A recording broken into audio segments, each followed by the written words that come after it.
buhay at pinagmulan lahat, buhay sa ating mortal na katawan. Ibinabalik nito ang nawawalang, meron po tatalaman, nawawalang tissue sa ating okalabnan na nadudulot ng magulong isipan. Ito po ay nakakapag-prepare sa ating espiritu, naglilinis ng dubi, nagtataboy ng mga infection, at pinipilit ng mga gano'n gumawa ng maayos sa mga Praise the Lord. Siya po ay Diyos na buhay at nagpapagaling po. Ang ating Diyos ay hindi lamang po. Hello, Mike. Ang Diyos po ay hindi lamang po nagbibigay ng kapayapaan, ng kaligayahan. Nagpapagaling din po siya, Panginoon Diyos. Di ba po ba pag may mga sakit tayo, unang-unang po tatawagin natin, ang Panginoon, di ba? Sinasabi niya sa doktor, manalig tayo sa Panginoon, sapagkat kung ang doktor lang, ay hindi tayo kayang pagalingin. Pero pag ang Diyos, ang nilapitan natin, at siya tinawag natin, at tayo ay nagsisi at nagsabi sa kanyang Panginoon, ay patawarin at tayo maniniwala pagagalingin tayo. Walang imposible sa Panginoon. Subalit, huwag tayo mag-rely sa mga doktor, kasi doktor lang po yan eh. Minsan ang doktor nag-rely pa rin sa mga sa Panginoon, di po ba? Kasi siya, doktor lang po siya, ang sensya niya, iba, dito lang sa mundo, pero ang sensya ng Panginoon Diyos ay walang pwedeng makagaya, kundi siya lamang po. So yun po. At dito naman po tayo sa beauty po, sa Psalms pa rin po tayo, sa 149, verse 4. Pakita yun, at ayun na lang po kung sino po ang nakakita po ng verse na ito.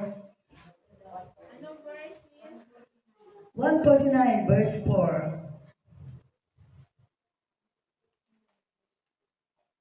Sapagkat ang Panginoon ay nalulugod sa kanyang bayan, kanyang pagagandahin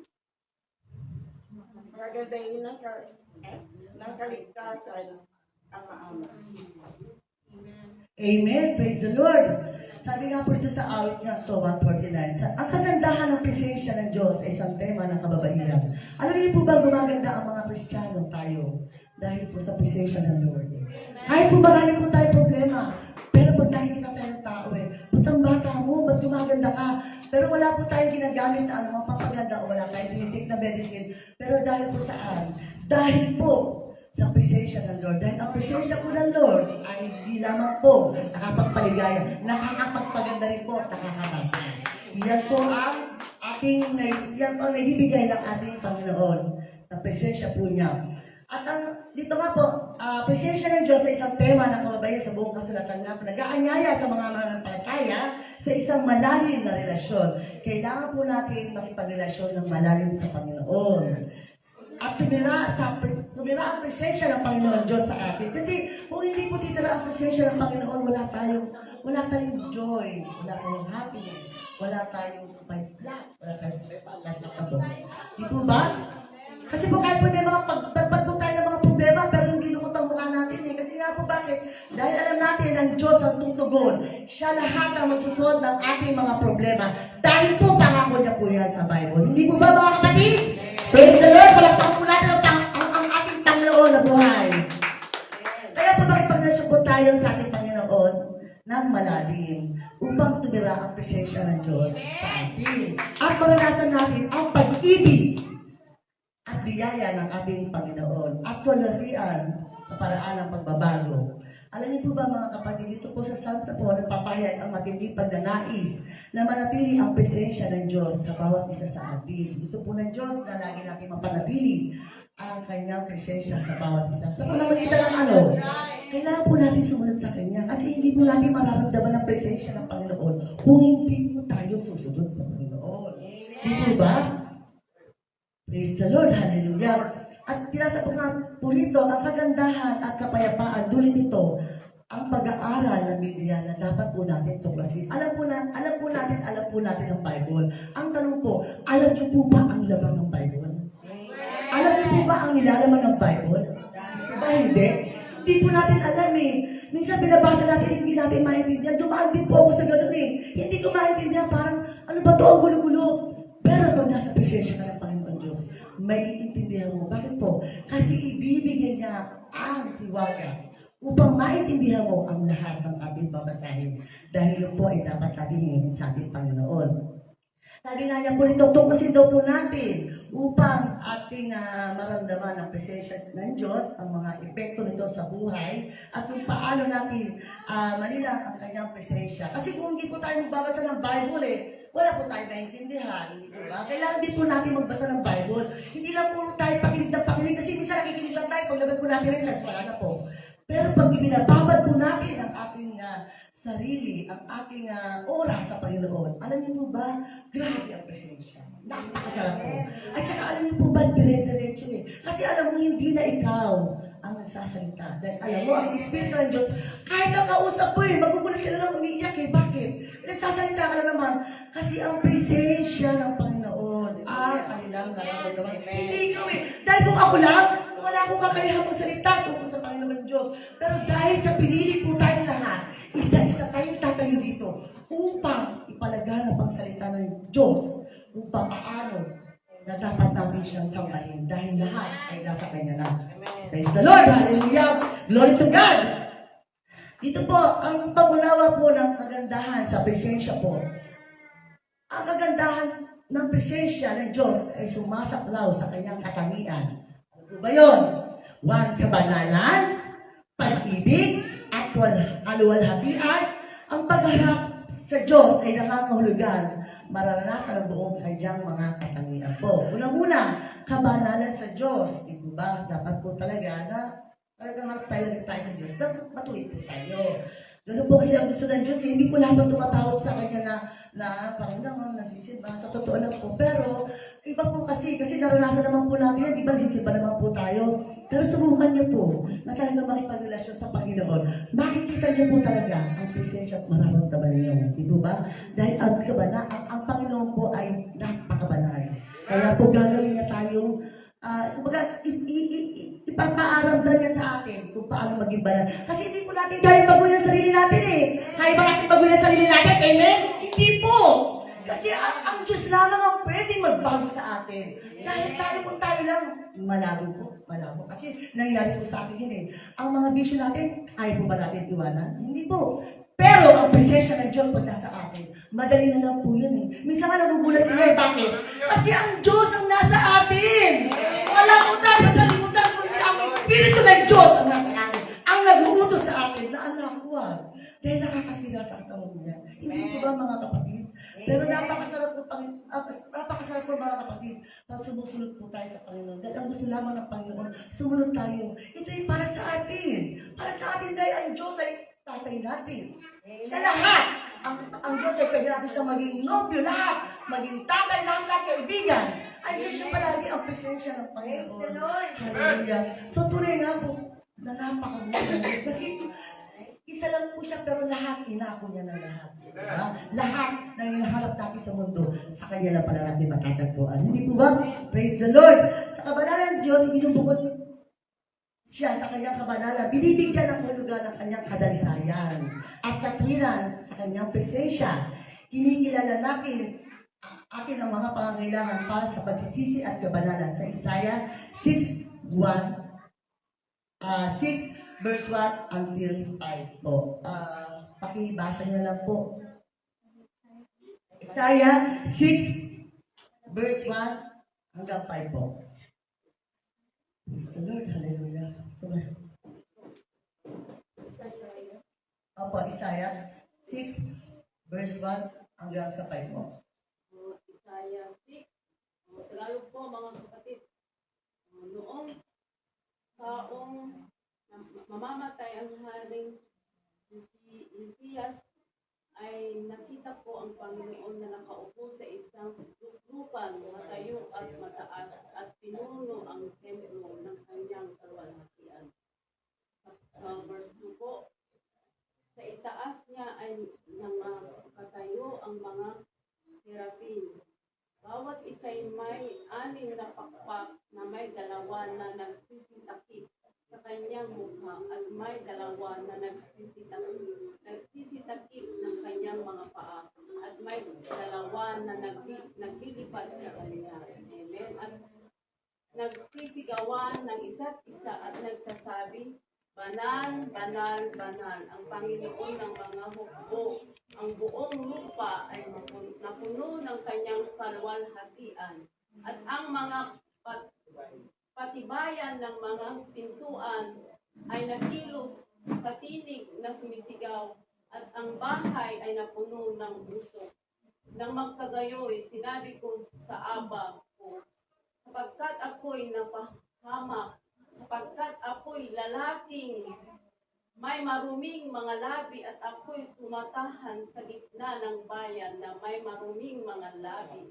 Sapagkat nakita ng aking mga mata ang hari, ang Panginoon ng mga hukbo. At ang panghuli po, mga kapatid, nang magkagayoy, nilipad ako ng isa sa mga serapin na may baga sa kanyang kamay na kanyang kinuha ng mga pangipit mula sa dambana. Amen. Amen. Praise the Lord. Talaga pong banal ang Diyos. Banal siya. Kaya nga po pag nasa Panginoon tayo, syempre kailangan tayong sumunod. Hindi tayo pwedeng sumunod sa Panginoon na hindi tayo, alam mo po ba, na hindi natin sinusuko ang ating mga kung ano man na ayaw ng Panginoon. Dahil ang Diyos ay banal. Hindi po siya tao eh. Hindi po siya tao na pwede natin gawin kahit po na sinasabi ka na kahit po nakikipagrelasyon po tayo. Kasi Diyos po siya. Siya po lahat ang may-ari dito. Pati buhay natin, siya ang may-ari. Kahit po isang minuto lang o ano man, kahit sa ating pagtulog, pag ginusto ng Panginoon ang kunin niya, kukunin po niya. Kaya po dapat igalang po natin, respeto natin ang salita ng Diyos. Dahil siya ay Diyos. Ang salita nito ay Diyos. Sa ano naman po, sa awit naman po, pakibasa po sa 136 verse 1.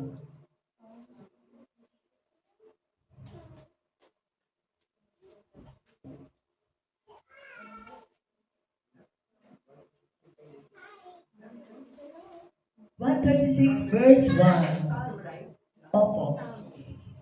Magpasalamat kayo sa Panginoon sapagkat siya'y mabuti. Amen. Hallelujah. Kanyang kagandahan loob ay magpakailan. Praise the Lord. Kita niyo po sabi ng Bible, di po ba? Ang Diyos ay pag-ibig eh.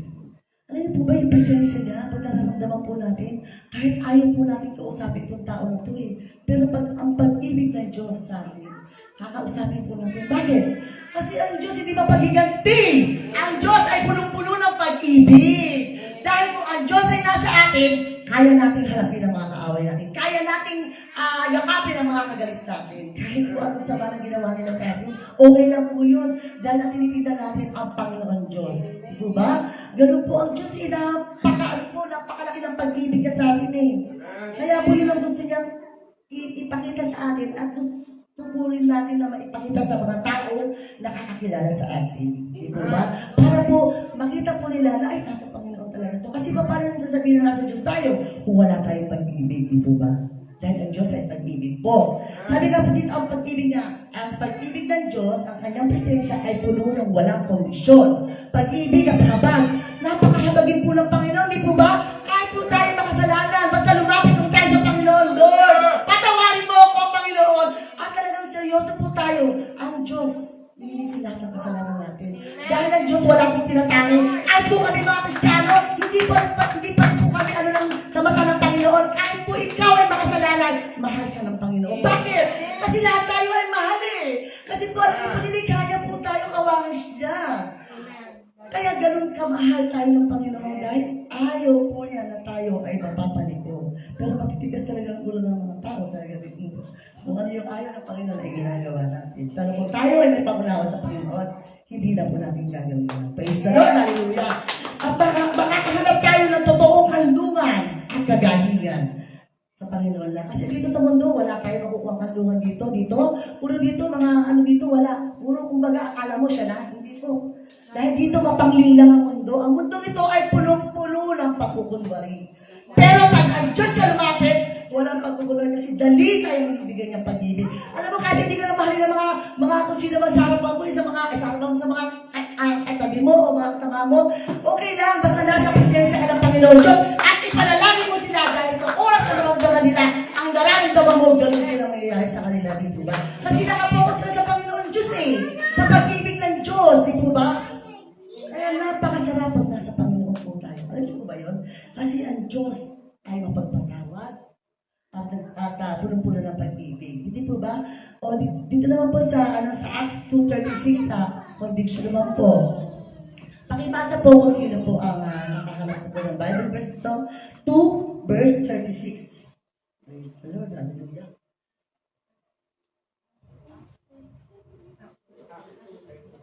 (36) po hanggang 37, please.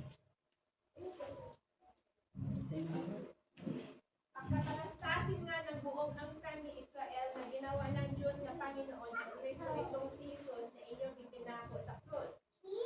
Nang marinig na nila ito ay nangasaktan ang dalang puso at sinabi kay Pedro at sa ibang mga apostol, mga kapatid, anong gagawin namin? Amen. 37 po. 37. 46, plus yan. Hindi po. 36 to 37 po. Acts 2 verse 36 and 37. Ako sa mga kayo po. Tama po. Sorry. Sorry. Okay. Ano po ba ang sinasabi ng Biblia tungkol sa pananalig? Panatilihin daw po natin ang pananalig sa Kanya. Huwag po tayong maging tamad kasi minsan di po ba, minsan pag-isip natin na nakakalimutan natin. Di po ba? Hindi naman po lahat pero hindi ko naman po nilalahat. Pero minsan di po ba? Pero ito nga po sinasabi ng Bible, panatilihin daw po natin ang pananalig, sabi niya nga po ito. At sa pagitan, magiging, kasi po masarap po ang paglandam pag po tayo nalalangin, pag-isip po natin ng umaga, kasi hindi po natin alam kung ano po ang mangyayari sa atin, di po ba? Kaya dapat po talaga importanteng manalangin tayo, magpasalamat unang-una sa Panginoon, dahil binigyan tayo ng panibagong buhay at hininga. Sabi nga po lagi ni Pastor dito ang hangin libre. Dahil yung iba may sakit, bumibili po sila ng 700 para lang makahinga sila, para makakuha na ng hangin. Pero tayo, libre po na binibigyan ng Panginoon. Praise the Lord. Hallelujah. Kaya nga po dito, husgahan ang iyong sarili sa paggawa kung ano bang sinasang-ayunan ng iyong buti. Kung baga tignan mo raw po kung ano po ginaano ng ating buti. Ngunit nag-aalinlangan ay nakadarama ng kahabag-habag. Kung kumain siya ng karne dahil nag-aalinlangan siya at hindi kumakain ng may pananampalataya, hindi naman po palagi nagkakain. Dahil kailangan natin na, alam po ba na kailangan po natin mag-pray, alam po ba natin na health ito, parang yun po. Kasi po, para po dito, kailangan po natin talaga na husgahan natin ang sarili natin. Kung talagang, Lord, dapat ba ako? Lord, tama ba itong ginagawa ko? Mga ganun po ba? Kailangan po natin suriin dahil ang Diyos ay nagpapaalala po sa atin sa Bible. Kaya nga po may Bible dahil kung walang Bible, wala po maliligtas. At kung hindi po nagbubo ang ating Panginoon at ibinigay niya ang kanyang sarili at tinubos tayo ng dugo, wala po talagang maliligtas. Kaya salamat sa Panginoon Diyos na ibinigay niya ang kanyang buhay para sa atin na. Di po ba sa John 6:16, gano'n na lamang ang pagsita ng Panginoon Diyos sa atin. Kaya ibinigay niya ang bugtong niyang anak upang sa kanya sumampalataya ay magpapahama kundi magkaroon ng buhay na walang hanggan. Kaya nga po, kung tayo ay sasampalataya, ay tayo ay maliligtas. Ito po, alam niyo po ba? Alam niyo po ba mga kapatid? Napakasarap po, akala niyo po ba? Dumaan po tayo sa dating tayo doon. Pero nung pinili natin ang Panginoon, talagang doon natin naramdaman, sana nung bata pa tayo no? Para hindi na tayo, wala na tayo masyadong malaking kasama. Pero anyway, nililinis naman tayo ng Panginoon Kaya lang, talagang mahirap bago tayo na-solve di po ba? Takot-takot na talagang habol ng habol yung mga tao sa akin Habol ng habol. Tayo naman, takbo ng takbo. Pero dahil hindi po tayo kinantala ng Panginoon, sabi niya, huwag po tatala yung anak ko niya dahil mahal ko yan, dahil alam ng Panginoon ang ating mga puso. Kahit matigas ang ating puso. Pero sa Panginoon, walang matigas sa Kanya. Lagi po ang Panginoon, lagi siyang lumalapit. Anak, kailan mo ba akong papansinin? Kailan ka ba talaga kung ano, kailan mo ba akong papansinin? Lagi ako nandiyan. Hindi lang natin kilala ang Diyos dahil kailangan natin siya. Pag may sakit tayo, pag may problema, Lord, ano ba to? May problema ako. Pero hindi natin alam. Pag tayo nakipagrelasyon sa Panginoon Diyos, ang lahat ay gumagaan na. Sabi nga ng Panginoon ano niya, pinagbayaran niya na yun kaya magaan na lang daw, pero sa mga sanlibutan, hindi pa rin po kasi alam niyo ba, konting problema lang. Kaya maraming nakakapag-isip ng hindi maganda, di ba? Kasi nga dahil wala silang Pagnoon. Pag tayo sa Panginoon, diretso at puro kapayapaan. Dahil alam natin, Lord, bahala ka na rin. Lord, nasa iyo na lahat ang mga problema ko, ibibigay ko na sa iyo na. Dahil alam ko, Lord, na ikaw ay tumutugon. Dahil alam ko, Lord, na ikaw ay aking Diyos, na buhay, nagpapagaling, at lahat ng mga problema ko ay sa iyo na. Napakasarap po sa totoo lang kausapin natin ang Panginoon dahil ang presensya ng Panginoon ay nasa atin. Diba? Napakasarap po, alam po, napakasarap. Minsan dati daw nakikinig tayo, hindi natin nararamdaman, gano'n lang ako sa kapatid lang, dito. Pero ngayon, pag nakikinig na siya ng salita ng Diyos, iyak na siya ng iyak eh. Bakit? Kasi nararamdaman niya na yung presensya ng Diyos. Mahirap pong umiyak, yung mga artista nga, bago umiyak, talagang iniisip mo nila yung mga pangit na karanasan nila, di po ba? Pero sa Diyos, pag ang presensya ng Panginoon Diyos, ng Panginoon Diyos, ang naramdaman natin, tayo talaga iiyak. Ganyan po kung yung Panginoon Diyos. Kaya nga po dito, sabi nga rito dito nga po, di ba? Dahil ang Diyos ay pinako, siya po lahat ay nagbubog. Siya po ay nagbayad ng ating mga kasalanan na dapat ay hindi po, hindi ba? Pero dahil sa pagmamahal niya sa atin, siya ay nagpatirapak. Kaya po ba natin ibigay ang buhay natin sa tao? Na sa ating mga mahal sa buhay. Hindi po, di ba? Ba't natin ibibigay? Pero ang Diyos, hindi po. Tinubos mo na tayo ng napakamahal para sa ating kalayaan. Di po ba? Gusto mo ba na gumugol ng oras kung saan ay pinahalagahan, gayon din nararamdaman ng Diyos. Kung tayo po ay gumugol ng oras para sa Panginoon, alam niyo po ba nararamdaman, nakikita ng Panginoon Diyos yun eh, ang pinakamahusay na pamamaraan ay ating anyayahan ang presensya ng Panginoon. Alam niyo po, lagi nating anyayahan ang presensya sa tuwing tayo ay sumasama sa Kanya. Ang kadalasan ng mga tao na nasa kapaligiran, presensya ng Diyos, ay sa pagsamba. Pag nagsasamba po tayo, sinasabi sa Biblia, ang Diyos ay naninirahan sa mga papuri ng Kanyang mga tao. Alam niyo po ba, pag tayo po nag-worship, kailangan po todo eh. Kasi si King David po, pag nag-worship siya, para siyang, ano po, di ba? Sabi nga lang, tanging meron siya. Pero sa totoo lang po, gusto po ng Panginoon yun. Yung tumatalong po tayo. Yung pinamagayway po natin, yung kamay natin. Kasi ano doon po ang blessing. Andun ang favor ng Lord na pagbibigay sa iyo. Hindi niyo po talaga sukat nakakalain. Kahit hindi talaga, kumbaga, hindi ka pa rin paniwala. Pero sa Panginoon, pag binigyan ka ng blessing, pag nagbigay ang blessing ng Diyos sa iyo, talagang grabe. Talagang grabe po. Hindi niyo po talaga bakit naging ano yan? Dating, di po ba? Yun po ang favor ng Lord na binibigay sa atin. Pag tayo ay sumusunod, huwag na po natin laging, lagi po tayo humingi, lagi ng ating kapatawaran, at lagi po natin dalhin ang presensya ng Panginoon. Tignan po natin sa awit 22, verse 3. 22, verse 3 po. Pakibasa po, please.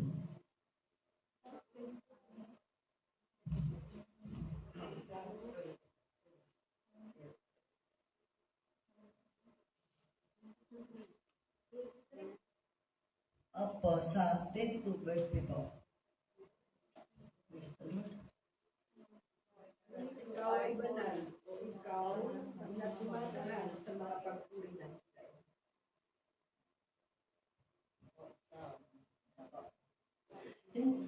Okay ba? Yun nga po, ang pagsamba po, kasi pag tayo po ay nagsasamba ng tungkol sa Panginoon, dumarating po ang presensya ng Diyos sa atin. Hindi niyo po ba nararamdaman? Pag tayo po ay nag-worship, kasi pag tayo po nag-worship at tayo sumasamba, tayo totoong tayo sa bukas sa puso natin, andyan daw po ang presensya ng Panginoon. At nararamdaman natin ang presensya. Dahil ang Diyos ay naninirahan sa mga papuri ng Kanyang mga tao. Gusto po tayo, kaya nga po tayo nandito para ano pong gawin natin? Para tayo ay magpuri sa Panginoon. Di ba? Kahit sa pundako tayo, dapat po natin pinapupurihan ng Diyos. Yun po ang gustong-gusto ng Panginoon. Kaya nga po, minsan pag tinipinan yung puno, yung kawayo, gumaganyan sila eh. Minsan naisip ko, Lord, kaya pala ang tao, kaya pala mga puno, hindi lang pala nakatayo. Pag umahangin, parang po sila nagpupuri dahil pati po, ang mga halaman po ay nagpupuri. Lalo po tayo mga tao, dahil tayo po ay nilikha ng Panginoon Diyos, di po ba? So, salamat sa Panginoon dahil tayo ay may dalawang kamay, tayo ay may paa, kaya gamitin natin ito para sa kapurihan sa Panginoon. Dahil tayo ay pinagpala ng kamay, dapat gamitin lang natin sa Panginoon. Praise the Lord! Hallelujah! Sa refreshing sa Acts 3:19, sa 3:19 po, refreshing, pakibasa po sa Acts 3, verse 19. Mari po bang basahin natin kung sino po ang nakakita ng verse na ito? Praise God. Kaya nga, magsisi kayo at magbalik loob upang magpapawi ang inyong mga kasalanan, upang kung magkagayon ay magsidating ang mga panahon ng mga kaginhawaang mula sa harapan ng Panginoon. Praise the Lord. Hallelujah. Nga po, nadudulot ng kasiglahan. Hindi ibig sabihin na pag humingi tayo ng tawad, ay kikilalanin lang yung paraan ng mali. Sabi po ng Panginoon, pag humingi daw tayo ng tawad, yung sincere po sa puso natin. Kahit po sa kapwa natin, pag sinabi, sorry pero totoo yung puso mo, naghihimagsik pa rin. Hindi po. Kasi nakikita ng Diyos sa puso natin. Pag humingi tayo ng tawad sa kapwa natin, ganoon din ang ginawa natin sa Panginoon. Talagang sincere. Kahit hindi siya karapat-dapat humingi tayo ng tawad, gawin po natin. Bakit? Ako po ginagawa ko po yung personally. Humingi ako ng tawad sa mga pamangkin ko. Ginagawa ko to. Kahit sila may kasalanan, kahit nalunod sila ngayon. Praise the Lord, hallelujah. Alam niyo po, sinasabi ko sa kanila, humingi ako ng tawad, ibinababa ko ang sarili ko para kaluguran ng Diyos. Kasi kung ako lang, hindi ko kaya magpatawad eh. Ba't kita patatawarin? Pamangkin lang kita, pero pag alam niya, pag nasa atin na ang Diyos, napakadali na lang po natin magpatawad. Alam niyo po ba yun? Kasi nga ang Diyos ay punong-puno ng pagpapatawad. Kaya kung tayo ay anak ng Diyos, ganoon din po tayo. Punong-puno po tayo ng pagpapatawad. Hindi po ba? Praise the Lord! Kaya po kaya nga po pagsisisi sa isang pangunahing tema sa ministeryo ni Jesus. Hanggang ngayon po. Kaya nga po, sabi nga po rito ni Peter, napapawi ng Diyos ang ating talaan ng kasalanan. Biro nyo, tatanggalin daw po yung mga kasalanan natin, buburahin niya, di po ba? Sabi po ni Peter. Basta sincere lang ang paghingi natin. Kasi alam ng Diyos ang puso natin. Kung totoo bang humihingi tayo, yung talagang Lord, patawad kasi alam mo, hindi natin pwedeng dayain ng Diyos eh. Kung ang mga tao hindi sila naniniwala sa atin, pero ang Diyos ang kausapin natin. Di ba? Kung sinasabi ng mga tao, hindi naman totoo lang si Sisi, hindi naman totoo humingi ng sorry yan eh. Basta sa Diyos, humingi tayo ng kapatawaran. Lord, ito nakasakit sa akin. Tawarin mo, kahit hindi siya karapat-dapat. Hindi ka pwede sa kanya lang para kayo maging okay. Nang sorry, di ba? Hindi lang basta sorry. Kasi ang sinasabing sorry, may lalim po niyan. Hindi po sorry. Kailangan bigyan po natin ng lalim yan. Dahil hindi po lang yan basta expression lang na sorry. Hindi po sorry na basta ganun po. Kaya nga po, pag humingi naman po tayo ng sorry, di po ba? Ano ba nakaramdaman natin, di ba? Pag may nakakagalit tayo sa trabaho o hindi natin kasundo, di ba gumiginhawa tayo? Kaya sinasabi ko sa pamangkin ko, kausapin mo yung taong kinaiisa mo o yung taong naiinis sa'yo dahil wala kayong kapayapaan. Nagkakakaroon ba kayo ng kapayapaan pag may kagalit kayo? Di ba hindi? Wala kayong kapayapaan eh. Pero kung puro pag-ibig ang ibibigay mo sa kanya, kahit wala siyang pag-ibig sa'yo, mararamdaman din po niya, sasabihin niya, kaya kahit binibuisit ka na ito, iniirapan ko na, hindi pa siya tumitigil. Kasi gano'n ang Diyos eh. Di po ba? Bakit tayo anak ng Diyos? Bakit tayo nandito? Para sumunod tayo sa Panginoon. Kasi kung hindi natin kaya gawin yun, hindi tayo anak ng Panginoon. Dahil ang Diyos ay puno-puno ng pagpapatawad. At magkakaroon po tayo ng ginawa, di ba? Hindi ka magkakaroon ng sakit sa puso eh. Kasi bakit? Pinatawad mo siya eh. Kahit naman anong sama nito, siguro matatanggap din niya kahit anong bait mo. Katulad ng nangyari po sa akin, no? Kahit na nagkaroon kami ng tawad, binigyan ko pa rin siya ng ano. Sabi ko, kung di mo ako mapapatawad, wala naman po ako nagawang kasalanan. Pero sabi ko, sorry, ikaw naman ang magdadala niyan, hindi po ba? Pero alam niyo po ba, well, maganda, di po ba? Kasi minsan kahit wala kang ginagawa, yung tao naiinis sa'yo eh. Hindi mo alam kung bakit, hindi po ba? Wala ka namang ginagawa, puro kabutihan, pero siya bisit na bisit sa'yo na hindi mo alam bakit. Kasi yung espiritu nasa kanya. Ang espiritu nasa kanya ang may problema. Ikaw wala kang problema eh, hindi po ba? Ganun po yun, kasi ang tao punong-puno ng inis, punong-puno ng galit, yung espiritu eh nasa kanya. Kasi kung wala ang espiritong ganyan, dapat puro pag-ibig, hindi po ba? At puro pagpapatawa. So praise the Lord, hallelujah! Palakpakan po natin ang Panginoon!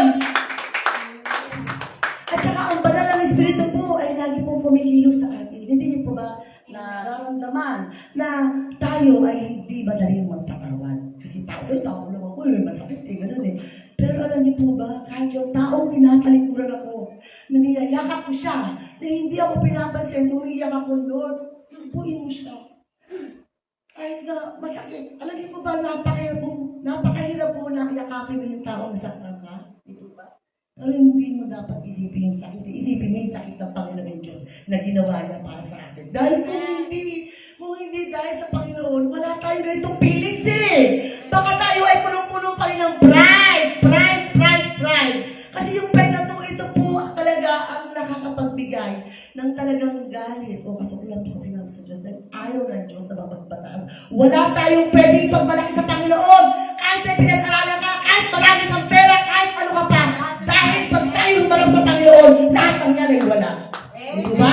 Ang lahat ng nagpapakumbaba ay itinataas ng Panginoon. Yan ang sabi ng Lord, di ba?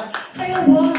Huwag mo sabihin may pera ka, huwag mo sabihin maganda ka, huwag mo sabihin sexy ka, dahil hindi mo alam. Dahil sa kayabangan mo. Diba, marami na pong pinapakita ang Panginoon sa atin. Hindi po ba? Sa mga sexy.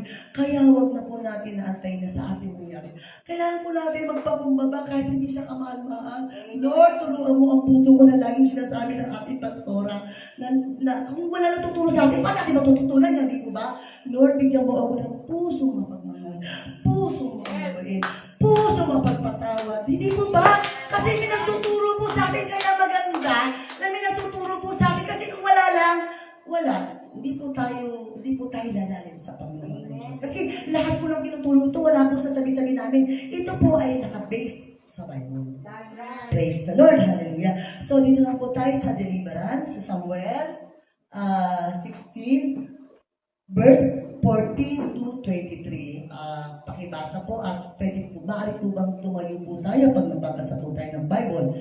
Ang espiritu nga ng pinanay humiwalay kay Saul at isang masamang espiritu na mula sa Panginoon ay bumabagabag sa kaniya. At sinabi ng mga bataan ni Saul sa kaniya, narito ngayon, ang isang masamang espiritu na mula sa Diyos ay bumabagabag sa iyo. Hanggang 23 po. Iutos ngayon ang aming Panginoon sa iyong mga bataan na nasa harap mo na humanap ng isang lalaki na bihasang manunugtog ng alpa at mangyayari pagka ang masamang espiritu na mula sa Diyos ay nasa iyo na siya'y tumutugtog ng kanyang kamay at ikaw ay bubuti. At sinabi ni Saul sa kanyang mga bataan, paghanda niyo ako ngayon ng isang lalaki makatutugtog na mabuti at dalhin ninyo sa akin siya. Nang magkagayon, sumagot ang isa sa mga bataan at nagsabi, narito ang aking nakita, ang isang anak na si Isaya na Bethlehemita na bihasa sa panunugtog at makapangyarihang lalaki na may tapang at lalaking mandidigma at matalino sa pananalita at makisig na lalaki at ang Panginoon ay sumasa kaniya. Amen. Kaya nagsugo si Saul ng mga sugo kay Isaya at sinabi, suguin mo ko, sa akin si David ang iyong anak na nasa katawan at awan ng mga lupa. At kumuha si Isaya ng isang asno na may pasang tinapay at isang balat ng alak at isang anak na kambing. At pinadala kay Saul sa pamamagitan ni David na kanyang anak. At dumating si David kay Saul at tumayo sa harap niya. At minahal niya siyang mainam at siya'y naging taga-dala ng sandata niya. At nagpasabi si Saul kay Isay, sinasamo ko sa iyo, nabayaan tumayo si David sa harapan ko, sapagkat siya'y nagkasumpong ng biyaya sa aking paningin. At nangyari, pagka ang masamang espiritu mula sa Diyos ay sumasa kay Saul, ay kinukuha ni David ang alpa at itinugtog ng kanyang kamay, gayong nagiginhawaan si Saul at bumubuti at ang masamang espiritu ay nahihiwalay sa kanya. Amen. Amen. Praise the Lord. Hallelujah. Thank you, sis. Sabi nga po dito, di ba, sa ating binasa sa deliverance, ang espiritu tumaraw po, ng Panginoon ay humihiwalay kay Saul. At ang isang masamang espiritu mula sa Panginoon ay natatakot sa kanya. Di po ba? Ang mga masasamang espiritu natatakot po sa atin. Takot po sa mga anak ng Diyos. Alam niyo po ba? Kaya po nadidiscern po natin minsan. Nadidiscern natin. Kasi binigyan po tayo na, alam mo yung po ba na ito, parang, alam niyo po ba yung gano'n? Na yung espiritu po kasi na ito po, yung espiritu ay humihiwalay daw po yung masamang espiritu. Dahil nga po dito sa sabi nga ito ng Panginoon, ay nga po, humihiwalay po. In short po. Yun. Kaya nga po, sabi ng Panginoon sa atin, siya po ay nagpadala po. Nagpadala po siya ng para po, nagpadala siya para sa gaya nagsugo kay Isay, nagsabi, ipadala sa akin ang iyong anak na si David na nasa kawan. Kumuha si Jess ng isang asno na may kargang tinapay at isang mga alak at isang batang kambing. Ipinadala kay Saul sa pamamagitan ni David ng kanyang anak. At nagsugo si Saul kay Jess nang nagsabing, hayaan tumayo si David sa harap ko sapagkat nakasumpong siya ng biyaya sa aking paningin. Alam niyo po ba, itong deliverance na po ito, tayo po ay makakasumpong po ng biyaya sa Panginoon. Kaya po si David po nakasumpong po siya ng biyaya sa Panginoon po. At ito na po tayo sa salvation sa Acts 2:46 verse 47. Mangyari po nga nakahanap po ay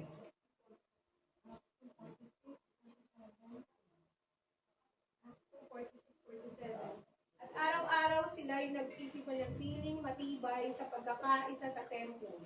At sa pagkaputol-putol ng tinapay at bahay-bahay ay nagsisikain sila ng kanilang pagkain na may galak at may katapatan ng puso.